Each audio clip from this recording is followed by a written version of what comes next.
एक चम्मच च्यवनप्राश बनाएगा दिमाग को तेज, शरीर को चुस्त, मेमोरी को शार्प, हार्ट को फिट और मसल्स को स्ट्रॉन्ग। जानिए च्यवनप्राश के चमत्कारिक गुण। च्यवनप्राश न सिर्फ आपको मौसमी बीमारियों से बचाता है बल्कि जवा रखने में भी कारगर होता है। तो सबसे पहले डॉक्टर साहब से जान लेते हैं च्यवनप्राश के डॉक्टर साहब फायदे क्या होते हैं। देखिए, जैसा आपने कहा कि च्यवनप्राश न केवल इम्यूनिटी बढ़ाता है, वो आपको जवां भी बनाए रखता है। डेफिनेटली ओरिजिनली अगर हम देखें, च्यवन ऋषि एक हुए थे जिन्होंने फार्मूला बनाया था। चरक संहिता में हमारे इसका फार्मूला लिखा है। इसीलिए बहुत इम्पोर्टेंट है कि हम च्यवनप्राश को उसी विधि से बना करके उसका सेवन करें।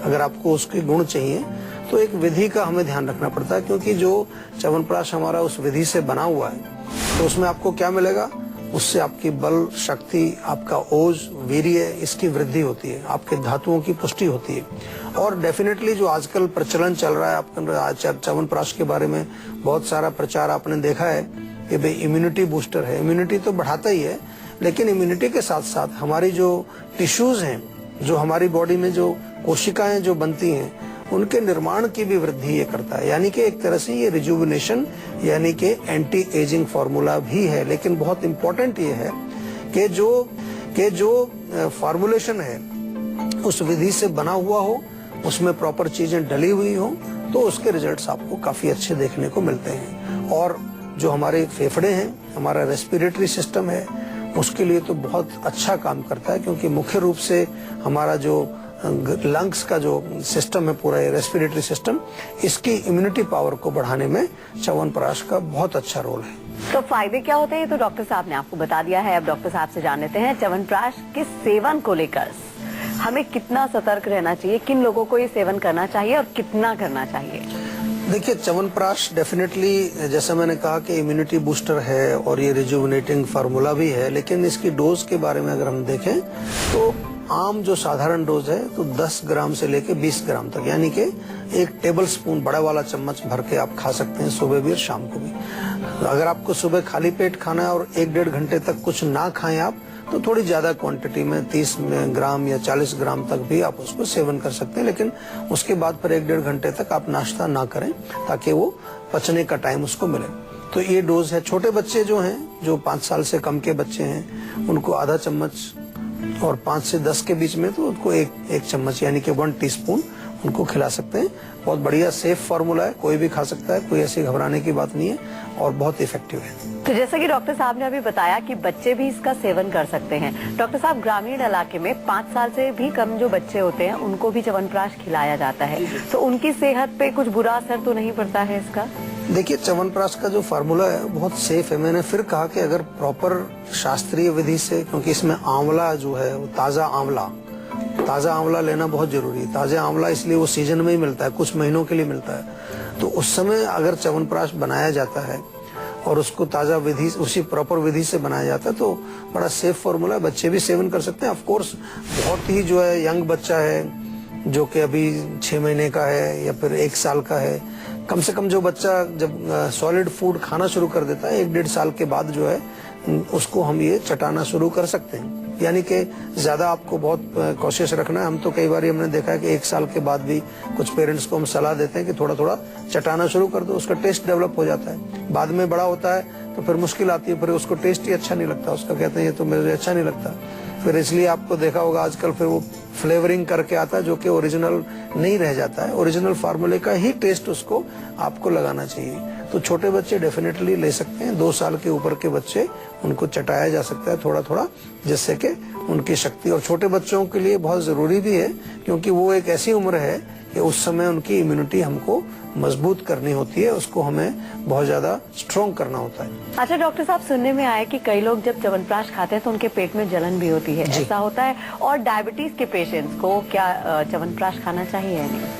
देखिए, जलन की जो बात आपने पूछी, तो डेफिनेटली कुछ लोगों को अगर पित्त ज्यादा है, उनको ऑलरेडी एसिडिटी है, क्योंकि च्यवनप्राश वैसे बहुत ज्यादा गर्मी नहीं करता है, ऐसा नहीं कि बहुत हीटिंग है। ऐसे लोग बहुत सोचते हैं कि च्यवनप्राश बहुत गर्म होता है, लेकिन ताकत की चीज है, तो कोई भी ताकत की चीज थोड़ी सी शरीर में एक उष्णता तो पैदा करती है, थोड़ा सा गर्माइश तो शरीर में लाएगी आपकी।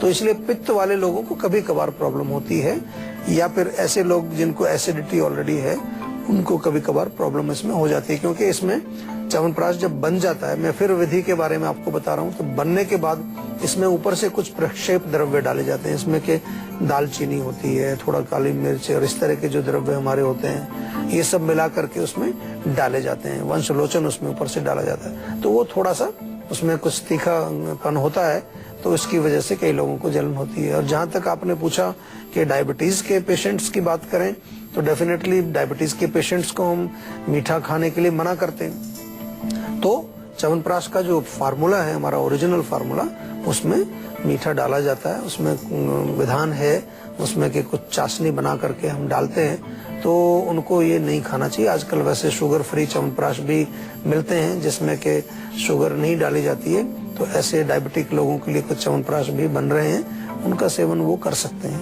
डॉक्टर साहब, कुछ लोगों को लगता है कि इसमें जो घी होता है, च्यवनप्राश जब बनता है उसमें जो घी डलता है, उससे वेट गेन होता है।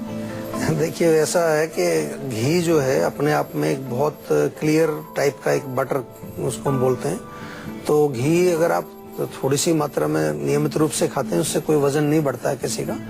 और च्यवनप्राश की बात करें तो च्यवनप्राश में जो घी की क्वांटिटी होती है वो तो शायद ऑलमोस्ट नेग्लिजिबल होती है, यानी कि जो च्यवनप्राश का मैंने बताया विधि की बात करी कि जो पीठी निकालते हैं आंवले से, जो हम उबाल करके उसकी पीठी निकलती है, वो पीठी को भूनने के लिए घी प्रयोग होता है। यानी कि अगर आप देखें, जैसे घर में आप कोई सब्जी बनाते हैं तो सब्जी में थोड़ा सा आप तेल या घी डालते हैं ताकि मसाले भून लें, तो वो क्या आप उससे क्या मोटे हो जाएंगे उस तेल से या उस घी से? तो रोज ही डालते हैं उसमें। तो इसी प्रकार से च्यवनप्राश में भी जो घी डलता है या जिसमें हम पीठी को भूनते हैं, वो बहुत कम मात्रा में होता है, उससे वजन नहीं बढ़ सकता आपका। तो डॉक्टर साहब ने च्यवनप्राश के ढेरों फायदे तो हमें बता दिए हैं, लेकिन डॉक्टर साहब अब आपसे जानना चाहते हैं कि इसके साइड इफेक्ट्स भी कुछ होते हैं। देखिए, साइड इफेक्ट तो च्यवनप्राश के कुछ नहीं होते, केवल इफेक्ट ही होते हैं, अच्छे इफेक्ट होते हैं। लेकिन कुछ लोगों को मैंने देखा है कि कुछ लोगों को आंवला जो होता है, आंवले से एलर्जी होती है। कई बार हम देखते हैं उनको हम आंवले की टेबलेट दें, आंवले का पाउडर दें, तो कुछ लोगों को एलर्जी होती है। तो उन लोगों को जरूर, क्योंकि इसमें आंवला मुख्य है और मुख्य उसका मेन बेस आंवला है, तो उनको कई बार प्रॉब्लम हो सकती है। और जैसा हमने थोड़ा पहले बताया कि यदि आपको बहुत ज्यादा पित्त की प्रॉब्लम है, बहुत ज्यादा एसिड की प्रॉब्लम है, तो उनको थोड़ा बहुत इससे जलन हो सकती है। इससे ज्यादा और कोई विशेष साइड इफेक्ट देखने को इसके नहीं मिलते।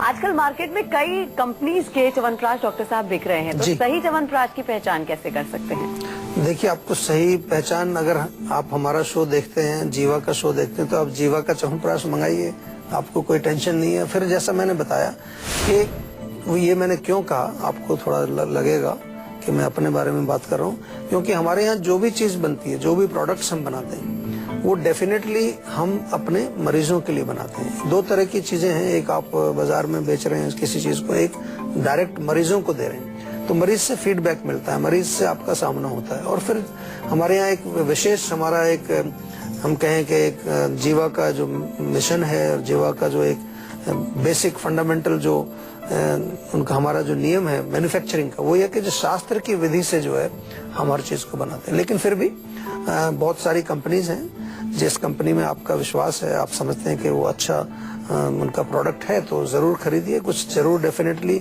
एक अच्छे नाम से आपको जरूर जुड़ना पड़ेगा, और ऐसे लोगों से जिनको कि आप मानते हैं कि ये अच्छी चीज बनाते हैं। एक कॉलर हमारे साथ जुड़ गए हैं झारखंड से, आप अपना नाम बता के सवाल कर सकते हैं।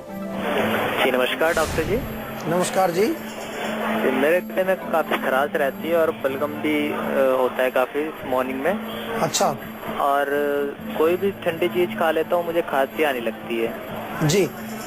और देखो, ये एक तो जो है ना ठंडी चीज, जैसे आपने कहा, तो डेफिनेटली ठंडी चीज से बलगम बनती है। और कुछ और भी हमारे ऐसे भोजन हैं जो बलगम बनाने में काफी जो है वो एक रोल प्ले करते हैं। उसमें मिठाइयाँ भी हैं, तो मीठी चीजें भी आपको बहुत गंभीरता से, बड़े ध्यान से देखना है। इसको ज्यादा मीठा नहीं खाना है, हो सके तो कुछ दिन के लिए बंद कर दीजिए। तली चीजों को भी आपको बिल्कुल बंद कर देना चाहिए, उससे भी बलगम बनती है। या कुछ ऐसे भोज्य पदार्थ जो पचने में टाइम लगाते हैं, बहुत ज्यादा देर से पचते हैं, जैसे राजमा है, चिकनापन भी होता है, अरबी है, जैसे ये सब म्यूकस फॉर्मिंग फूड्स होते हैं। और इसके अतिरिक्त जो आजकल जो खाना चल रहा है, जो जंक फूड जिसको कहते हैं, ये भी थोड़ा बंद करिए, ताकि आपका जो है सिस्टम थोड़ा ताकत भी आए उसमें और जो बलगम बन रहा है वो कम होने लगे। बलगम को दूर करने के लिए सौंठ का चूर्ण बहुत बढ़िया काम करता है।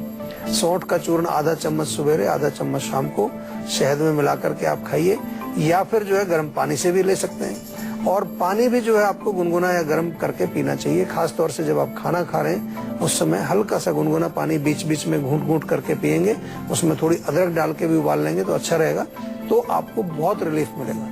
लेकिन यदि कहीं पर आपको लगता है ऐसा कि रोग आपका पुराना है, रोग थोड़ा सा बहुत ज्यादा एडवांस्ड स्टेज में है, बढ़ गया है, अभी अभी नहीं शुरू हुआ है, पुराना है, तो आयुर्वेदिक दवाइयाँ हमारे पास बहुत अच्छी होती हैं। आयुर्वेद में औषधियों की जब बात करें तो पूरा एक विशेष हमारा एक विंग है आयुर्वेद का, एक डिपार्टमेंट है जो केवल चिकित्सा के बारे में ही बात करता है और बहुत अच्छी चिकित्सा पद्धति है आयुर्वेद।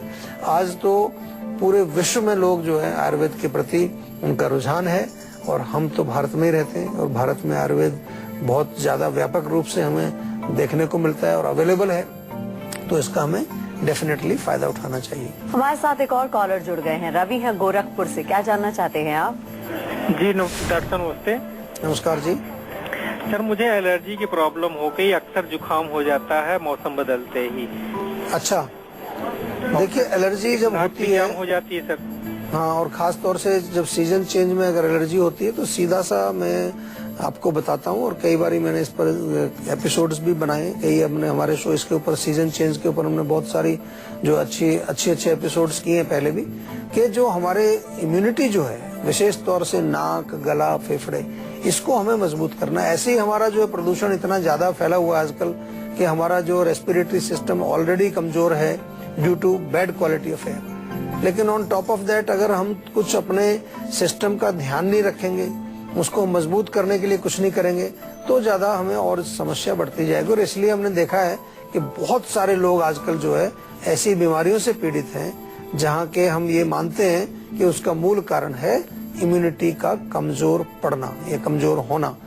तो इसलिए इम्यूनिटी बढ़ाने के लिए आपको प्रयास करना है, और इम्यूनिटी बढ़ाने जो रेस्पिरेटरी सिस्टम के लिए सबसे बढ़िया चीज आप आज ही फोन करके मंगाइए, च्यवनप्राश, जीवा का च्यवनप्राश मंगाइए। एक बड़ा चम्मच रोज सुबह खाइए, एक शाम को भी खा सकते हैं, 2 बार खा सकते हैं। तुरंत जो है आपको 2-3 महीने में लगेगा, महसूस होगा। लेकिन इसके साथ साथ क्योंकि आपका रोग है तो रोग का उपचार हम करेंगे, डेफिनेटली आपको जड़ से ठीक करेंगे, लेकिन थोड़ी सी बातचीत और डिटेल में समझनी पड़ेगी आपके डाइजेस्टिव सिस्टम के बारे में, आपके लाइफस्टाइल के बारे में, और उसके लिए हमारे डॉक्टर्स आपकी सेवा में हाजिर हैं। उनसे जरूर दोबारा से फोन करके आप उनसे बातचीत करें और अच्छी तरह से अपने रोग को समझाएं, ताकि आप जल्दी से जल्दी अपने रोग को जड़ से ठीक कर सकें। अगर आप भी हेल्थ से जुड़ी अपनी समस्याओं का समाधान चाहते हैं तो आप हमारे सेहत के नंबर 0129404040 पर फोन करके जल्द से जल्द अपनी कॉल रजिस्टर करवा सकते हैं। उसके बाद डॉक्टर चौहान के पैनल के डॉक्टर आपको खुद फोन करके आपकी सेहत से जुड़ी समस्याओं को सुलझाएंगे। फिलहाल यहाँ पर वक्त हो गया एक छोटे से ब्रेक का। ब्रेक के बाद बारी आती है संजीवनी टिप्स की, जिसमें जानेंगे मोबाइल फोन लेकर सोना बनना जाए आपकी मुसीबत।